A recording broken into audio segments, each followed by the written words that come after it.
माननीय अध्यक्ष महोदय जी, आज आपने मुझे इस सभा में बोलने का मौका दिया, इसके लिए मैं आपकी बहुत बहुत आभारी हूँ। सबसे पहले जो सुरक्षाकर्मी, जो जवान अफसर 13 दिसंबर को संसद की सुरक्षा के लिए शहीद हुए, उनके प्रति मैं श्रद्धांजलि व्यक्त करना चाहती हूँ। महोदय, हजारों साल पुरानी हमारी देश की, धर्म की एक पुरानी परंपरा रही है। ये परंपरा संवाद, चर्चा की रही है। एक गौरवशाली परंपरा है जो दर्शन ग्रंथों में, वेदों में, उपनिषदों में दिखती है। वाद विवाद और संवाद की हमारी पुरानी संस्कृति है। अलग अलग धर्मों में भी, इस्लाम में, सूफियों में, बौद्ध धर्म में, जैन धर्म में, सिख धर्म में भी ये वाद संवाद, ये चर्चा बहस, इसकी संस्कृति रही है। इसी परंपरा से उभरा हमारा स्वतंत्रता संग्राम।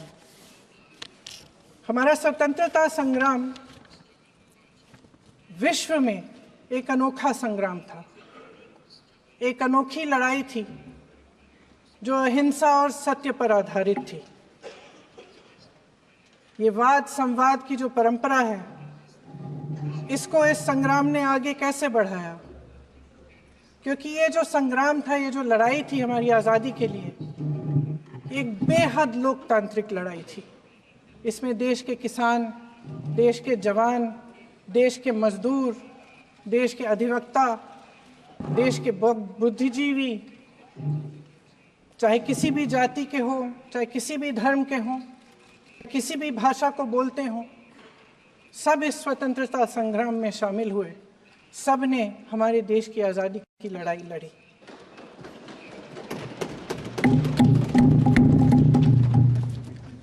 और उसी आज़ादी की लड़ाई से एक आवाज़ उभरी जो हमारी देश की आवाज़ थी।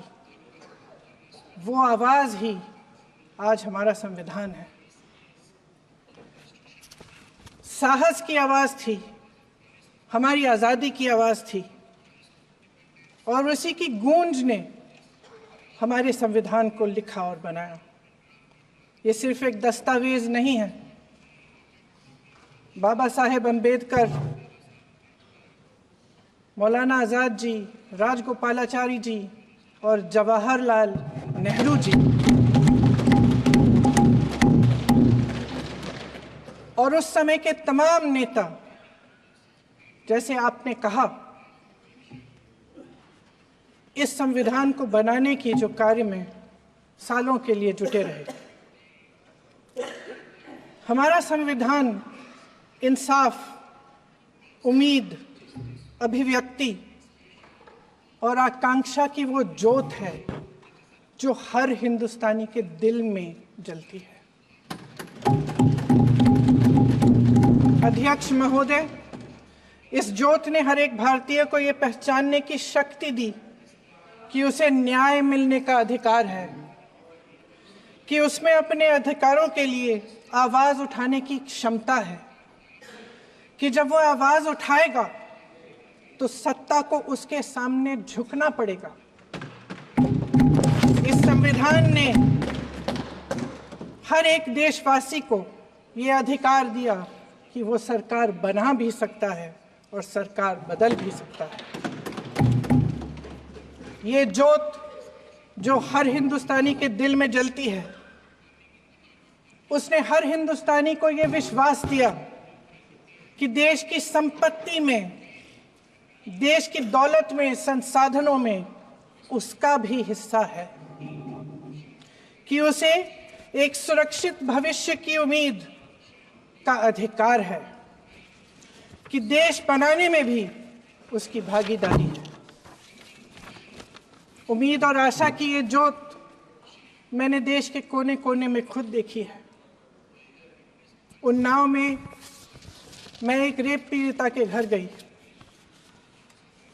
उसे जलाकर मार डाला था। वो शायद 20-21 साल की होगी। हम सबके बच्चे हैं। हम सोच सकते हैं कि अगर हमारी बेटी के साथ बार बार बलात्कार हुआ और फिर जब वो अपनी लड़ाई लड़ने के लिए गई तो उसको जलाकर मार डाला गया होता तो हम पर क्या बीतती। मैं उस बच्ची के पिता से मिली। उसके खेत जलाए गए थे, उसके भाइयों को पीटा गया था, उसके पिता को बाहर से घर के बाहर घसीट कर मारा गया था। उस पिता ने मुझे बताया कि बेटी, मुझे न्याय चाहिए। मेरी बेटी अपने एफआईआर को दर्ज करने के लिए जब जिले में गई तो उसको मना किया गया। अगले जिले में जाना पड़ा उसे। वो रोज सुबह 6 बजे उठकर तैयार होकर अकेली अपने मुकदमे को लड़ने के लिए अगले जिले में ट्रेन से जाती थी। उसके पिता ने मुझे कहा कि मैंने उससे कहा, बेटी अकेले मत जाओ, छोड़ दो ये लड़ाई। लेकिन उसकी बेटी ने उसको जवाब दिया कि नहीं पिताजी, मैं अकेली जाऊंगी, मैं लड़ूंगी, ये मेरी लड़ाई है, मैं इसको लड़ूंगी। ये लड़ने की क्षमता, ये हिम्मत उस लड़की को और करोड़ों भारत की नारियों को हमारे संविधान ने दी। आगरा में मैं अरुण वाल्मीकि के घर गई। अरुण वाल्मीकि पुलिस स्टेशन में काम करता था, सफाई का काम करता था। आप सोच सकते हैं हमारी तरह उसका भी परिवार था। नई नई शादी हुई थी, 2-3 महीनों का बच्चा था। पुलिस स्टेशन में चोरी हो गई। चोरी का इल्जाम उस पर लगाया गया। उसके पूरे परिवार को उठाकर पुलिस स्टेशन में ले गए। आप हंस रहे हैं, लेकिन ये गंभीर बात है। गंभीर बात। शर्म करो, शर्म।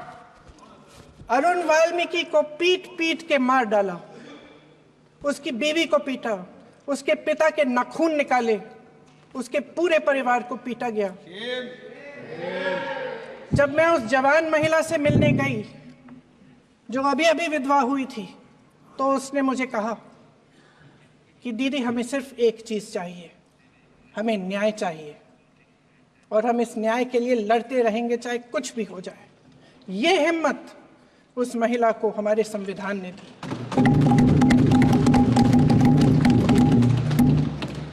संभल के कुछ लोग आए थे हमसे मिलने जो मृतकों के परिवार के सदस्य थे।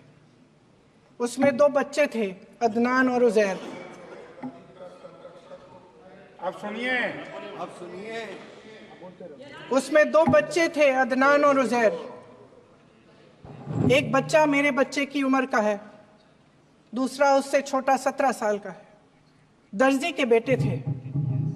दर्जी का एक ही सपना था कि वो अपने बेटों को पढ़ाएगा, लिखाएगा। एक बेटा डॉक्टर बनेगा, एक बेटा भी सफल होगा दूसरा बेटा भी अपने जीवन में सफल होगा। उनके पिताजी हर रोज उनको स्कूल छोड़ते थे। उस दिन भी स्कूल छोड़ने के बाद अपनी दुकान में चले गए। उन्हें पता नहीं था कि विवाद हो रहा है। उन्होंने भीड़ देखी, घर आने की कोशिश की तो पुलिस ने गोली से मार डाला। वो 17 साल का बच्चा अदनान मुझसे कहता है, वो 17 साल का बच्चा अदनान मुझसे कहता है कि मैं बड़ा होकर डॉक्टर बन के दिखाऊंगा, मैं अपने पिता का सपना साकार करूंगा। ये सपना, ये आशा उसके दिल में हमारे संविधान ने डाली। अध्यक्ष महोदय, हमारे देश के करोड़ों देशवासियों के संघर्ष में, अपने अधिकारों की पहचान में, इनकी कठिन से कठिन परिस्थितियों से लड़ने की अपार हिम्मत में और देश से न्याय की अपेक्षा में हमारे संविधान की ज्योत जल रही है। मैंने हमारे संविधान की ज्योत को जलते हुए देखा है और इसके साथ साथ ये भी समझा है कि हमारा संविधान एक सुरक्षा कवच है। एक ऐसा सुरक्षा कवच है जो देशवासियों को सुरक्षित रखता है, न्याय का कवच है, एकता का कवच है और अभिव्यक्ति की आजादी का कवच है। दुख की बात यह है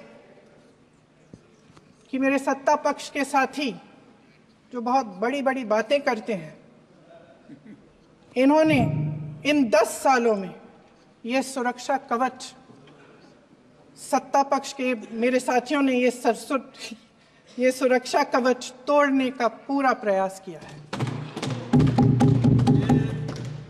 संविधान में सामाजिक, आर्थिक और राजनीतिक न्याय का वादा है।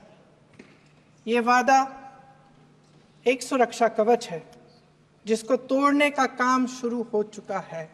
लैटरल एंट्री और निजीकरण के जरिए ये सरकार आरक्षण को कमजोर करने का काम कर रही है।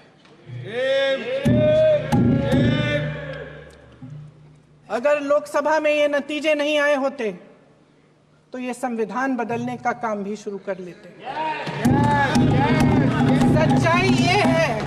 सच्चाई ये है अध्यक्ष महोदय कि आज संविधान बार बार इसलिए कह रहे हैं क्योंकि इस चुनाव में इनको पता चल गया कि इस देश की जनता ही इस संविधान को सुरक्षित रखेगी, कि इस चुनाव में हारते हारते जीतने से इन्हें एहसास हुआ कि ये संविधान बदलने की बात इस देश में नहीं चलेगी। आज जनता की मांग है कि जाति जनगणना हो। सत्ता पक्ष के मेरे साथी ने इसका जिक्र किया। ये जिक्र भी आज इसलिए हो रहा है क्योंकि चुनाव में ये नतीजे आए। ये जाति जनगणना इसलिए जरूरी है ताकि हमें पता चले कि किसकी क्या स्थिति है और नीतियां उस हिसाब से बने। इनकी गंभीरता का प्रमाण यह है कि जब चुनाव में पूरे विपक्ष ने जोरदार आवाज उठाई कि ये जाति जनगणना होनी चाहिए, तो इनका जवाब देखिए। इनका जवाब भैंस भाग भैंस चुरा लेंगे, मंगलसूत्र चुरा लेंगे, इनका ये जवाब था। ये गंभीरता है इनकी जाति जनगणना पर। महोदय, हमारे संविधान ने आर्थिक न्याय की नींव डाली, किसानों, गरीबों और को जमीन बांटी, भूमि सुधार किया, जिसका नाम लेने से कभी कभी आप झिझकते हैं और कभी कभी उनका नाम धड़ाधड़ इस्तेमाल किया जाता है अपने आप को बचाने के लिए। उन्होंने HAL, BHEL, SAIL, गेल, ONGC, NTPC, railways, IIT, IIM, oil refinery, तमाम PSU बनाए। अध्यक्ष महोदय, उनका नाम पुस्तकों से मिटाया जा सकता है, उनका नाम भाषणों से मिटाया जा सकता है, लेकिन जो उनकी भूमिका रही इस देश की आज़ादी के लिए और इस देश के निर्माण के लिए, वो इस देश में से कभी मिटाया नहीं जा सकता। 75 सालों में जनता का भरोसा रहा कि नीतियां बनेंगी तो जनता की भलाई के लिए बनेंगी। जल जंगल जमीन का अधिकार मिला आदिवासी भाई बहनों को। इंदिरा जी ने बैंकों का राष्ट्रीयकरण करवाया, खदानों का राष्ट्रीयकरण कराया। कांग्रेस और यूपीए की सरकारों में शिक्षा का, भोजन का अधिकार मिला।